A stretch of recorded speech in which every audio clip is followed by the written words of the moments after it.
timid Australian wildlife at its best.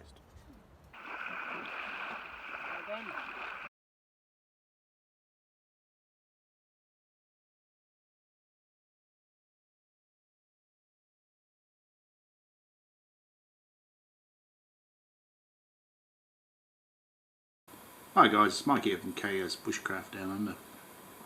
This weekend we'll be heading off to the eastern wheat belt, looking for a place called Eaglestone Rock. Should be quite a good run. So it's only a weekend trip, so I'll be packing the car up. Now as you see at the back of my car, apart from the Yeti Roadie which lives in there pretty all the time, it's empty. Because I use this truck for work and play.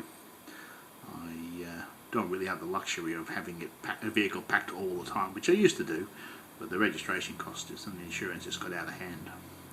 So I'll be loading it for a short weekend trip, and I'll see how I change the vehicle.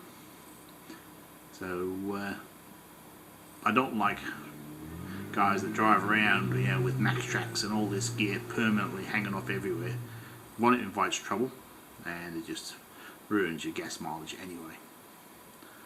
So if you're interested, hang in there. So I bolted the awning on. I mean, why people leave these permanently attached, I do not know. Would you drive around with a jerry can full on the roof of your car permanently? The answer is no. So this is a quite straightforward job. 2 bolts on, off, and we'll move on to putting the storage boxes in and putting some of the gear away. Okay, so I've lifted in the storage box. I don't have it bolted in. Now this one's designed for the 4-door, not the extra cab, so there's a space behind, which is a perfect spot to store my max tracks where they can't be seen. Because these are a fairly hot item to get stolen. So leaving them on your roof rack where everyone can see them is just silly. So I had no problems. One, they're black and they match the car, don't stand out. If you get the bright orange one, someone's going to say, well, I want that, and they're gone. Because there is 500 Australian dollars in them 4 tracks. So best piece of recovery gear I know of, but easy to pinch. I'll top up the underbelly tank. Pretty straightforward operation with an electric pump. It's better than using the garden hose.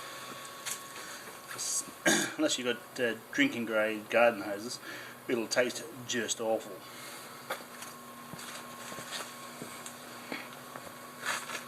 So the tank holds 28 litres, and there is some in there but not much.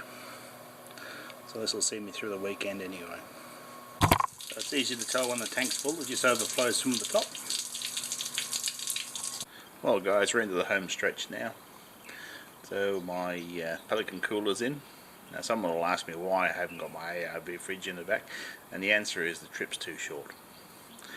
For me, trips under 5 days, it's a cooler every time, because I don't have to think about putting out solar panels. Now where I'm going, there's a chance there can be visitors in this campground, and I don't want to put out 2,000 bucks worth of solar panels. So this period of time, as you can see, I've got the cooler secured down in 2 places, using some homemade tie-down brackets. So I tend to attach my stuff together, so I make it a real brute. I don't lock the cooler, because if someone wants to take the beer out of my esky, I can handle that. Plus otherwise I'll just take it out in the vehicle anyway. So in the green bag is my drifter camp kitchen. So that's got everything I need to cook, eat, wash up, boom, sorted. And the bag on the right hand side is also by Drifter, and that's a milk crate basically, and that's where I keep all my dry food and stuff. I've made a plyboard lid for the top of it, which doubles as a seat.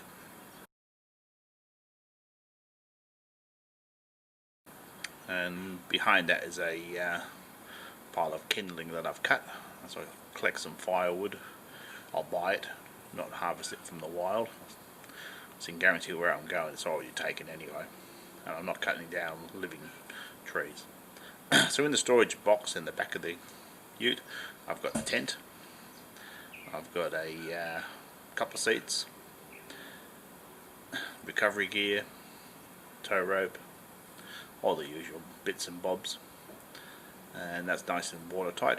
So behind the seats of the car, that's where I'll put my sleeping gear, as I expect rain this weekend. And that'll keep that dry, and any high value items I keep in the cab. I have little safes underneath the floor, which is great, and at least the cab is more secure than the tray anyway. So all going well. Okay guys, so inside the car I always keep a litre Nalgene in this rear door. When I travel I usually have my little Yeti soft cooler, and this bag here, which has a stove, that's a canteen cup stove, cups, everything I need for a roadside brew up, also any utensils, so that means I don't have to dig through the back of the car to have a drink. Now behind that I've got a gallon jug, it's a Yeti one, so depending on the weather it's either chilled with ice or not. And up here I always keep a couple of headlamps, one for me and one for my partner, because she can never find hers, and I leave them up on the headrest so I know where they are. I'm not sure of that, something go wrong, be in the dark, then you're looking for something, so I keep them there and I always know where they are.